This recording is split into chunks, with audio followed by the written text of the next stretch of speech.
Hello! Welcome to RDTV today. My name's Paul, we're driving Assetto Corsa, and we've got another new mod to take out for a spin.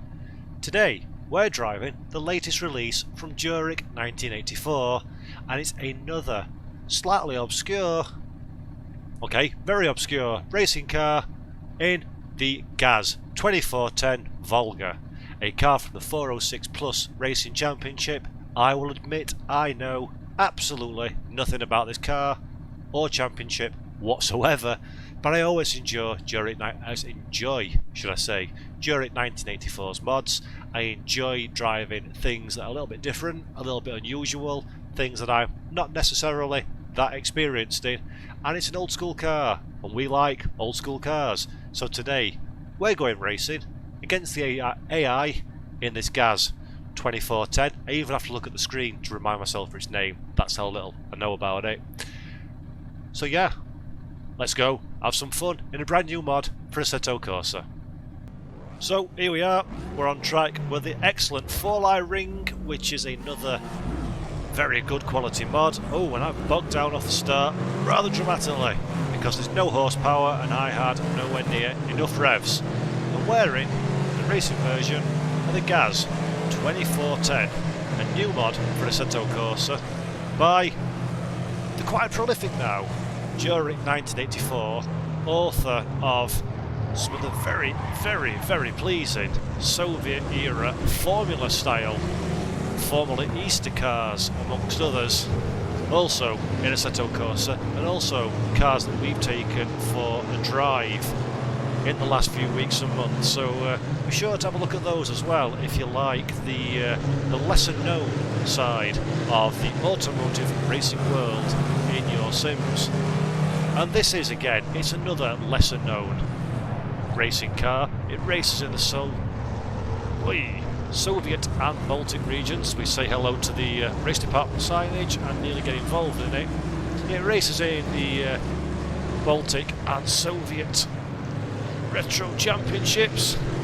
It was produced all the way up until 1985, although the design is firmly rooted in the 60s and 1970s, and in fact it looks suspiciously like Ford Escort and a Lada chopped together.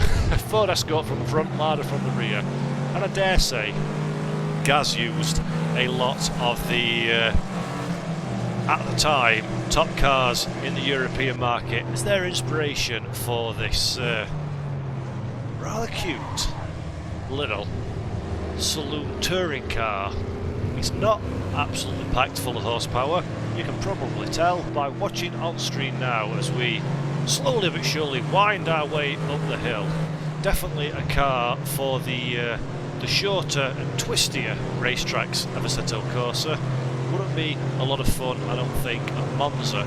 Saying that though, the field fun at anything slipstreaming and racing is fun. You don't have to be going 200 miles an hour to have a good time.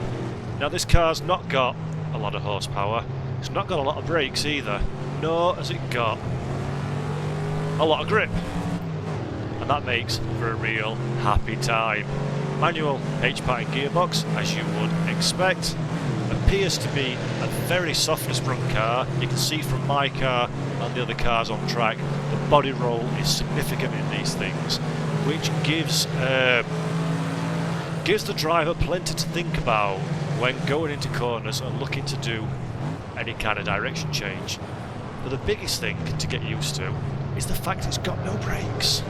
It's got absolutely nothing in the way of stopping capacity. I don't know exactly what speed we're doing down here. I've not got the there's no speedo as such, and I've not got any heads-up display icons on my screen. We can't be going very fast, surely. And I've got to brake at 180 metres at the largest stopping point on the track just to get the car down enough speed to get round the corner. That's wild. Basically, these brakes are made out of paper, and that's cool because that encourages and inspires good, hard-fought, close racing, and it catches you out. You wouldn't believe the you can crash a car that goes this slow. But oh boy, you can. And it's... oh, he's a bit keen. He's a bit keen. Push me onto the gravel, but we're okay. Thank you, sir. We shall overtake you. Happy days, happy days. And these sorts of cars, although not the most exotic or sought after racing car in the whole of the sim racing scene, these are the sorts of cars, the sorts of mods, should I say, that reaffirms my love for sim racing. As I went down gear rather than up then. There we go. Be careful, Paul. Pick the wrong gear. Have a bad time. Yet this reaffirms my love for sim racing. There's no way a AAA racing game manufacturer would ever dream of licensing this sort of content. And then we leave it down to our plucky and talented modders to bring us, to expose us to these sorts of, frankly, really awesome cars. I mean, look at, we're not going fast at all, but look at the body roll. Look at the body roll of that guy in front. I need to get some clean air and throw this thing about and really see if we can get the back end out and do a little bit, excuse me, readjust my headphones, a little bit of sliding fun, because these cars just beg to be abused. And I'm really happy, thank you Jurek 1984 once again for bringing something a little bit different to the table. Come on, stop, stop, stop, stop. There we go, use the other car as a brake. They really don't stop at all. But yeah, thank you Jurek84 for bringing another really awesome Soviet Baltic region racing car to AC. We've already in a previous video a few weeks and months ago took out the Formula Easter style low power junior single seaters by Jurek, and they're very much of the same sort of style as these. Not, I think it's fair to say, the most absolutely wildly technically advanced and detailed model that's ever graced the world of sim racing, but functional and clean and giving off a really nice racing experience. Give you a chance to sample something a little bit different. Often they're all low powered cars that are nice and friendly to drive and just encourage some good old fashioned hard but clean racing action, which when you're looking to get your sim, come on, slow down, when you're looking to get your sim racing kicks, often that's exactly what you want. It's cool to have Formula 1 cars and 200 mile an hour supercars, and it's wicked to say, oh, I drove a Ferrari 412T or something at Spa. But more often than not, it's no more fun than just giving it a few quick hot laps and saying you've done it. The ones that you can really enjoy the most are cars like this, where you can get in a race online or against the AI and get stuck into having some good old fights. And this is what these cars feel like they should be all about. Momentum is your friend in a car like this because it's got no guts. It does not pull at all out corners, so you want to make sure it's got quite a close gear ratio as well. You want to make sure you've got the right gear, you're on the throttle as soon as you can be, and that might mean that you need to go a little bit sideways to get there. We've overtook him purely because, again, I've been caught out by how little in the way of the stopping department that we've got. So that wasn't a passive move, that was just a let's hope we can get around the corner move, but it worked for us, so we're happy. And I like these, like I say, I don't think I'm being unfair in saying they're not the most advanced cars. Hello, into race department side. No. Come on, pick a gear, any gear. Let's go, let's go. Yeah, I think I'm fair to say they're not the most advanced cars in the whole wide world, both the real versions or the mods. There are a few details. You can see something strange is happening with my steering wheel here. and then it's got some bizarre reflection issues going on that I'm sure will be picked up on and looked at and addressed in a future build. The cockpit's not the most detailed cockpit in the whole wide world, but it's clean, it's functional, it does what it needs to do to get you out on circuit. And if these cars are going to be updated yet further, then all the better, because it is a very nice base in which to start. And the physics are the thing that matters for the vast majority of sim racers out there. And you want to know, is it fun to drive? Is it plausible? Is it a believable racing experience? And it feels like they are. Again, much like basically every single sim car I've ever driven, I've not driven it on the real circuits of the world either. So I am not qualified to tell you if this is a one-to-one comparison of the real thing, because I don't know, quite frankly. But can I tell you, does it feel like an old school car that's soft as they come and low horsepower and slippy slidey and fun to drive? Yes, yes, I can say very confidently that that is indeed the case with this GAZ 2410.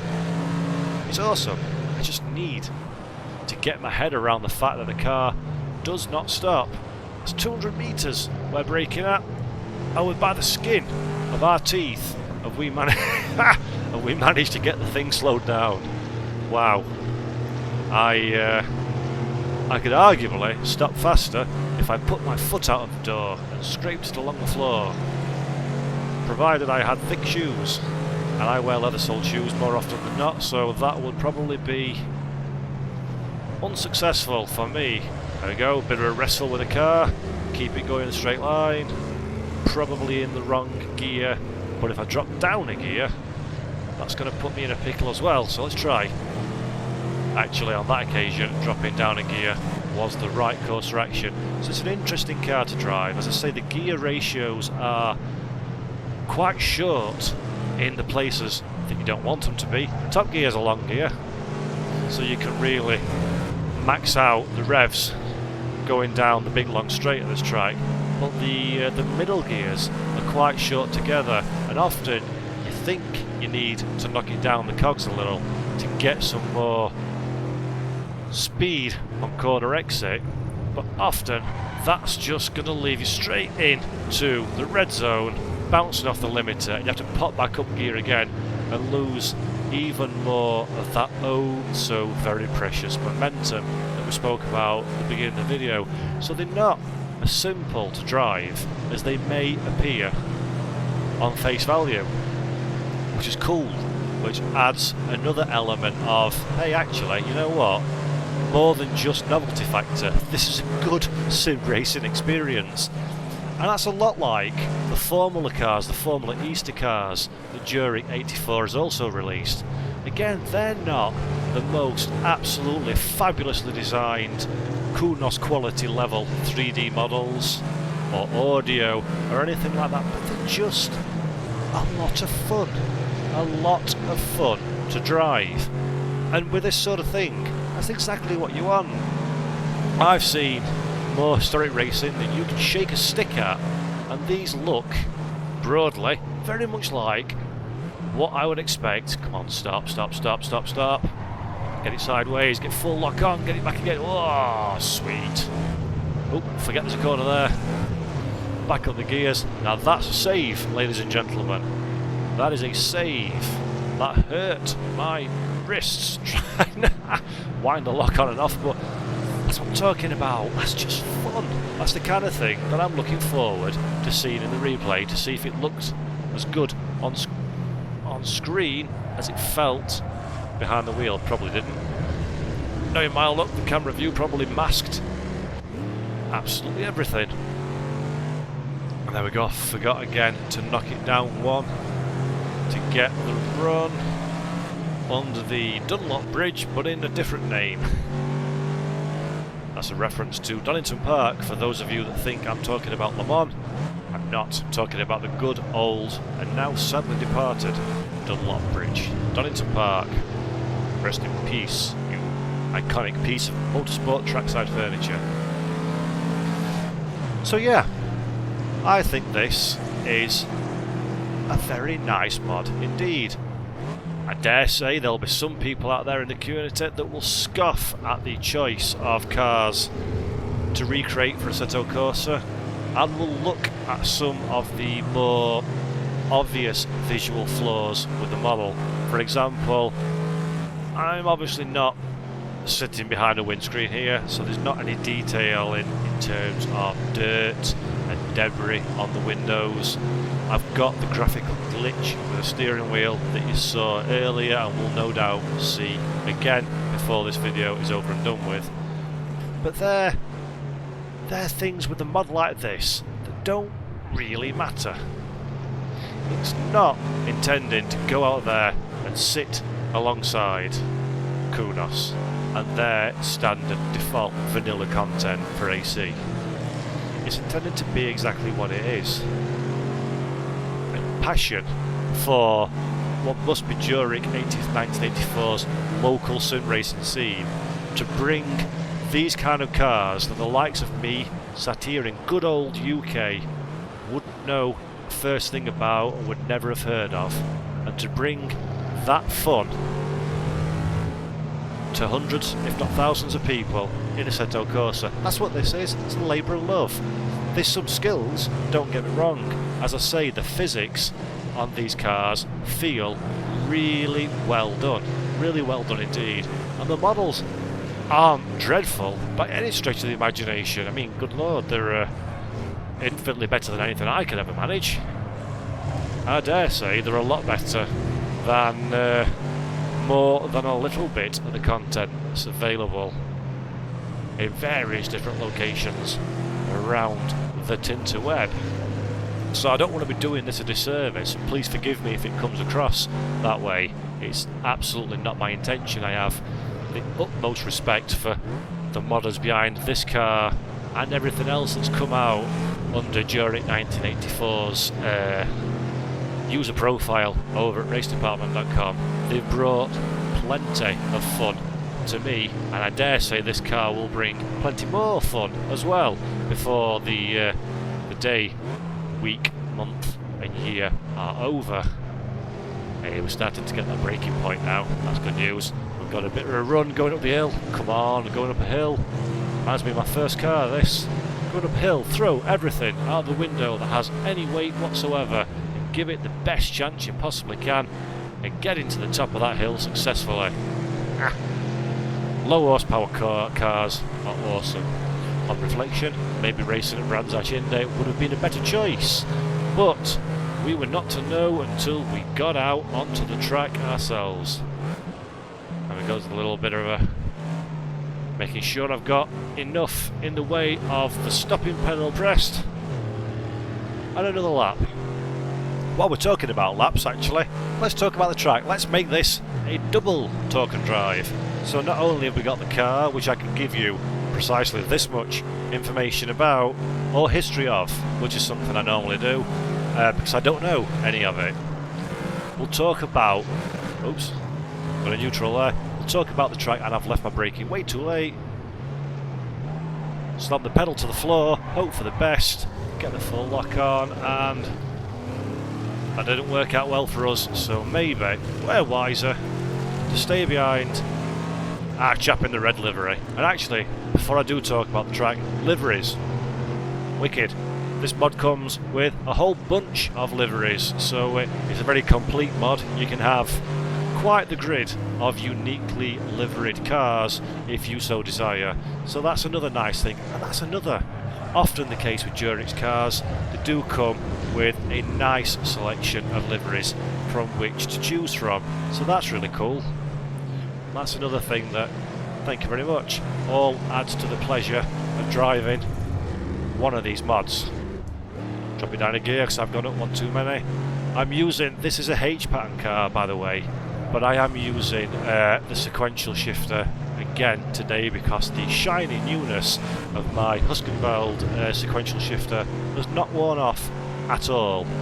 I am heel and towing, so I am remaining true to the way that you should drive these cars, but I'm just using the up and down stick rather than the H-pattern gated shifter that would be more appropriate to this sort of car. So sorry about that one. I don't normally like stepping away from authenticity, but just that damn good. I like that shifter, it's awesome. Anyway, I'll talk about the track learner. This is another mod circuit. It's available to download from RaceDepartment. It's been out quite a while now. It's been a long time since I downloaded it, and frankly I don't think I've ever turned a lap on it for various reasons. And I'm starting to think, having started racing these cars on it for this video today, that is a bit of a tragedy that I've never turned a lap on this track, because it really is rather nice indeed. I do believe it is a fantasy track, so it is not a real world location. I may be wrong on that one, and I am open to criticism in the comments if I have indeed got it wrong. But I do believe it's a fantasy circuit, but it's been built to a very high standard. And when I refer to standards, I mean not only the quality of the track, as I nearly outbrake myself but just about get away with it, but also the layout, a very believable circuit. We're doing the short variant of the track, Indy I believe it's called, so this is the much shorter version of the circuit, and it's quite nice. It's a little bit fast, a little bit wide for these cars, but it's a decent combination, and I dare say one that will be to try and catch it again, but this time it's just gone too far. Just too far then, couldn't quite catch it. Let's find the low gear to pull away from the track. There we go. Yeah, it's a really realistic feeling venue, so it really does feel like the kind of circuit you can imagine in the real world. And that's what I like about fantasy tracks. I've said it a number of times, I said it during our video of Sveg Raceway, which is another very high quality fantasy circuit for Assetto Corsa. I don't go in for that kind of track normally. I do very much like my real world. I do like as closely as possible to replicate real life motorsport, but when it does come to fantasy tracks, I'm always curious to see ones that have attempted in look, feel and layout to feel like a real world venue, and this one does a very good job of that indeed. Very believable in the layout of the corners. There's some really interesting sections. It's a bit uphill and down dale, which is always a good combination when building a racing circuit. It's got some very fast sections and some slow, good overtaking opportunities as well, and it's got some really nice cambered corners that give you a little bit more to think about than just the usual point and squirt stuff that you'd often get in that nasty man Herman Tilke's circuits, who's been ruining Formula 1 race venues since 1996. But we'll not go on to that one, will we? So yeah, it feels like it's really well done. From the art point of view, it's a very believable, very realistic looking feeling circuit. As again, I'm doing my absolute best to sail straight off at turn 1, but one hand on the wheel, we do a nice catch, and we got away with that one just about. There's nice detail as well. You'll notice the car bottomed out as we joined the shorter loop from the longer version of the circuit. That's nice attention to detail. It's just showing where the track surfaces join in a temporary fashion and add different level layers of tarmac and concrete like you would get in a real world track of this sort of style. Got some nice Silverstone-esque grandstands there on the left hand side of the screen, and it's just well put together. I like that corner, and in a faster car this will be a very challenging circuit indeed. So now I've many moons after originally downloading it, now I've discovered the Forlai, I believe it's pronounced, track. I'm looking forward to giving it some more time and attention in the future weeks as we do maybe another talk and drive video around this venue later on. Oh, nearly outbraked herself. I mean, I've spun in this car. You wouldn't believe it, would you? A car of this speed and I have spun. That is a lot. Get away, thank you. That is a lot due to my incompetence as well as other things, but because it's such a mobile car in its behaviour, its body roll is absolutely hello all over you in this car. It can. The pendulum effect can take you away if you're not too careful, but I think the biggest danger of a car like this, especially on this kind of circuit, is just the sheer lack of stopping power. Can very quickly put you in a predicament where you're slamming on the brakes, trying to hopefully stop before you reach a sudden stop. There will be a wall on the outside, and that's when you're in most danger, and that's where most accidents are going to come from. If you've put a bit more time into the car than I have, and you're not talking and thinking about things to say, I dare say it's very difficult to go too far wrong in a car like this one, as I try and do a bit of right foot braking there, so forgot the heel and toe side of things and slammed it down the gearbox. Why not? That'll slow us down. It's the kind of car that it's fun enough that you can do your sideways stuff if that's your bag, so it feels like an old car, but it's easy enough and slow enough that that's not going to take up 95% of your mental capacity, leaving nothing left to actually go racing with and think about positioning the car and fighting with others on track. So it's a good, potentially feels to me like it could be a very good choice for those people that like to do online racing in slower cars and have good fierce fights. So I would imagine there's a good online presence following the community that Juric 1984 belongs to, and people that look for this kind of content to get their sim racing thrills. I can imagine the racing is really quite impressive, and I must admit I'd like to give this a go in an online environment with a grid of accomplished drivers. So he's just run wide a little bit, come back and connected with us, but yeah, that may not happen unfortunately. It is difficult to find good online racing with modded content, especially obscure modded content like this, and of course there is such a wealth of quality first party, third party and modded content for Assetto Corsa. Not everything gets the airplay on track that it deserves, I must admit, but regardless of that, this is a fun bit of automotive race car action from the Soviet and Baltic regions. So thank you again, Juric. I've already said this before and I shall say it again. I love stuff like this. Thanks, man. Really good job. Really good job. I recommend, if you've not already given it a try, there's a download link in the description to this video. So have a shufty over it. Give it some of your time. See what you think yourself. I think you will be very pleasantly surprised indeed at how much potentially good fun this car could be, and I'm looking forward to keeping my eye on it going forwards to see what modifications and improvements it receives over time. There are a few rough edges 3D model wise. The steering wheel's doing that funny thing again, so get rid of stuff like this and it will go up and up and up in terms of quality very quickly indeed. It's a well worth keeping on your hard drive and taking out for a spin. It adds yet more awesome historic content. I don't know how this plays with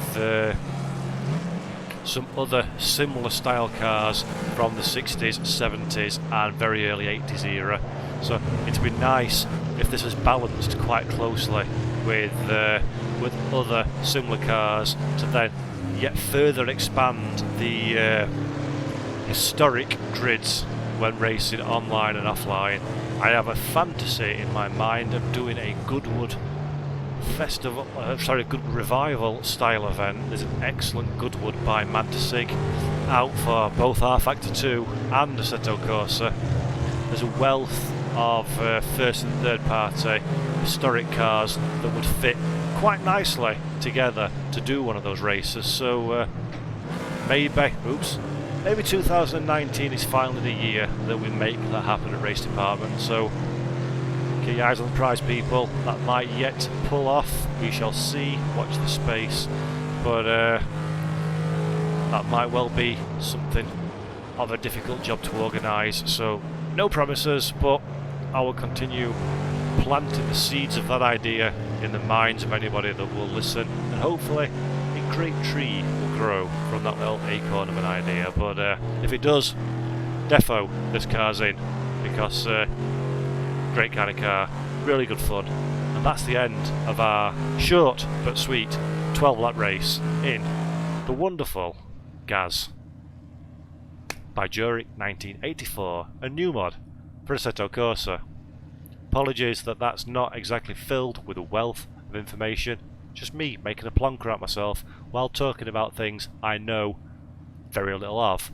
But I want to give the car some airtime, because Zurich 1984 keeps banging out really cool content for AC, and it's people like that, alongside the absolute legend modders that we all know, love and respect, that keep sim racing fresh, keep it exciting, keep it interesting, and keep the passion burning for people like myself, and I'm sure like you out there as well. So give this car some love, folks. Get it downloaded, let Zurich 1984 know what you think of it. Give me some love as well while you're at it, that'd be awesome. Give us a like and a subscribe on our Twitch and YouTube page. Visit us at RaceDepartment.com. Check us out on Twitter, Facebook and Instagram. And most important of all, keep sim racing. Why? Because it's mint. Sim racing's awesome, people. So are you. Stay safe. Until next time. Ta-ra.